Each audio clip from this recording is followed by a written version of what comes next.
Welcome to another Book Reviews and Lessons, where I talk about the books I've read, what lessons I can get from them, and give them an honest review. This edition's book is Atomic Habits by James Clear. This book has come highly recommended to me by multiple friends who are successful, at least by my standards. So getting into this book, it's a lot about forming habits, how to form habits, and how you can make yourself better at doing said habits. So I'm going to kind of go over what I learned from it first. So the first thing I really learned from it is sticking to small habits over a long period of time yield really big results. So long as you're searching for improvement in everything you do, just even a little bit of improvement. So doing something like, I go to the gym, I don't go very long, but I go, you'll slowly become more physically fit, healthier, and better at going to the gym, better at working out. And you want to kind of take that and use these little tiny bits to vastly improve over the course of a time. I've heard the getting 1% better every day theory, where you try to just get better by 1% every day and you'll be a whole new person at the end of a year. The next thing I really got out of it is change how you see yourself. If you see yourself as a reader, you're more likely going to read more often. If you see yourself as someone who works out, you're going to work out more because you're going to want to line up with the identity you have created. When you're trying to get out of bad habits, you want to look at your bad habits, notice them, maybe even say them aloud so that you're really mentally recording what you're doing, and maybe even get to talk yourself out of the habit. So say you want to drink more water, but you open the fridge and there's a Coke right there. Well, as you're reaching for the can of Coke, you go, hold on. I'm going for a Coke right now. I should be going for water. And if you say that out loud, you've just talked yourself out of grabbing the Coke and you just grabbed a cup of water. You may not be able to do it every time, but if you do it just every once in a while, slowly you'll start to think, okay, well, I'm going to grab water. You're not going for the Coke anymore because you've now talked yourself out of it before you even get there. As far as forming habits, the book goes over a lot of doing things called like habit stacking, where you assign a habit to another habit you already have. So for me personally, I make the bed after I brush my teeth in the morning. I take the time, I lay out the bed, but I only do it after I brush my teeth, and I do it right after I brush my teeth. Well, I have to brush my teeth every day. Well, if I do making the bed right after it, I've now stacked two habits together. So I've taken a habit that I need to do of brushing my teeth and the habit I want to do of making my bed and put them together so that I've stacked them onto each other. And now I make my bed every day. And this is really early on in the book, so I was actually able to engage this pretty early on in the book and start kind of working towards it. Be sure to get your reps in of your habits. Don't just plan them. I fell victim to this last year. I wanted the perfect study plan for studying Japanese before I went to Japan with my friend and my mom, and I spent all this time building out the study plan, setting up a study guide, writing out what I wanted to do, making flashcards, doing all this. I barely studied Japanese. I went to Japan and about all I knew how to say was 3 different greetings. Thank you so much. I would like this. And how do I find the exit? And I learned how do you find the exit specifically because I knew I was going to Shibuya Station and I knew it was crazy. Make your positive habits attractive. So if you want to have a habit and you don't find it fun to do, okay, I'm going to the gym, I have to go to the gym. Well, now it's not attractive, right? Now you're thinking of it as something I have to do versus something I get to do. You're not thinking of the rewards that come with it, so you go, okay, well, I want to start going to the gym, so I'm going to make going to the gym time for me to listen to my audiobook while I'm at the gym, right? I love listening to audiobooks, so I'm going to listen to one when I go to the gym. For me, the gym is kind of when I just zone out.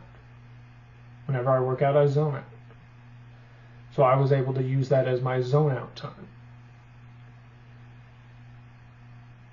When you're looking to set a new habit, sometimes it's really helpful to set up the space you want to do the habit in such a way that it commits you to the habit. So in my case, I have set up my office to where, okay, I'm a lot more likely to work than I am to play video games now. So on the opposite of making habits attractive, I made an unhealthy habit of playing video games unattractive. I played video games every time I got home from work. I'd just sit down in my chair and start playing video games.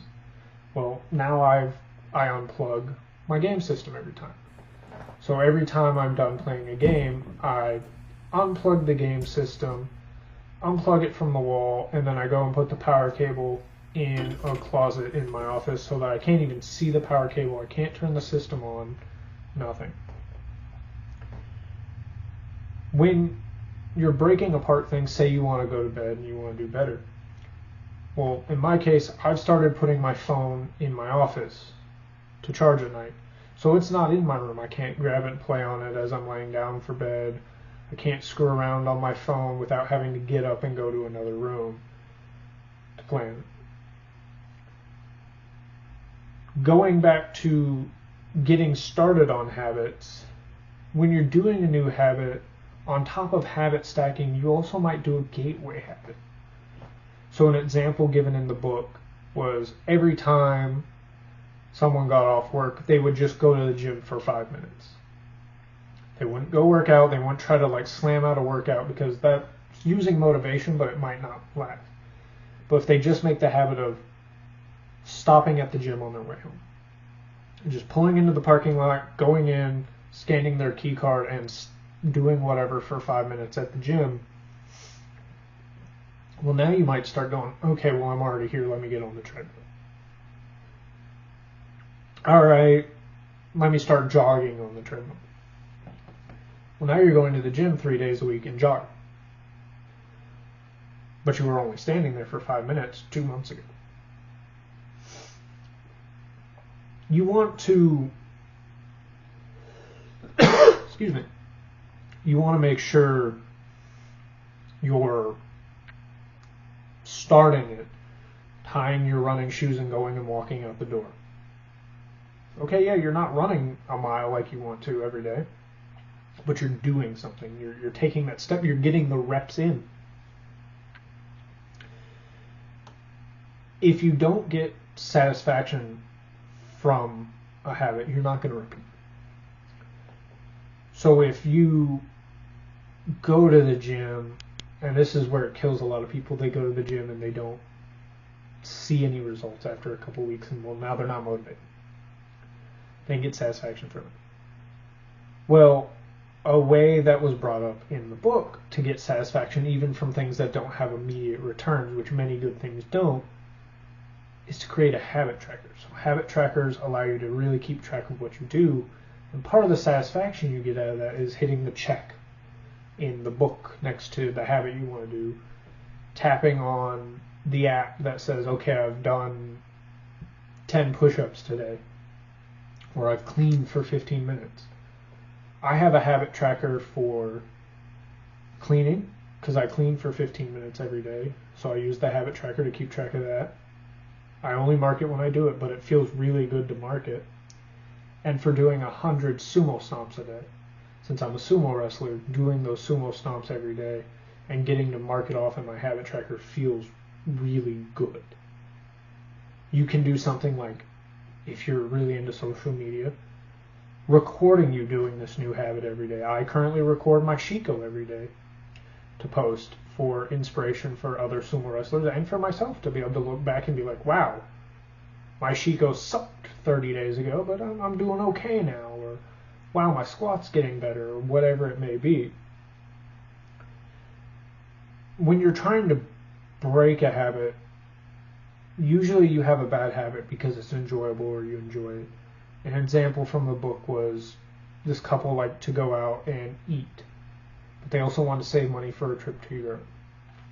So what they did is, every time they didn't go out and eat, they put money in a savings account. A set amount, nothing crazy, but enough that they noticed it and saw it and got pleasure out of putting the money in the account. That let them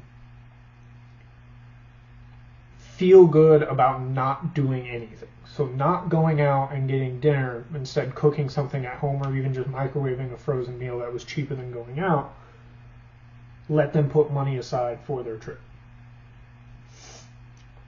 If you're really struggling to get habits going, there's something called a habit contract.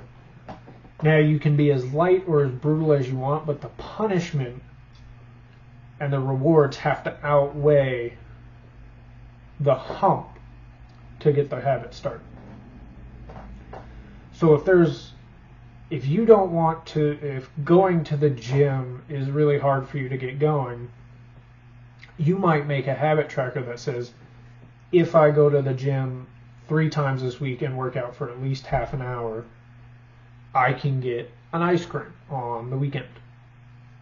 Okay, well, that reward, if you really like ice cream, is worth more to you than the effort it takes to just go to the gym.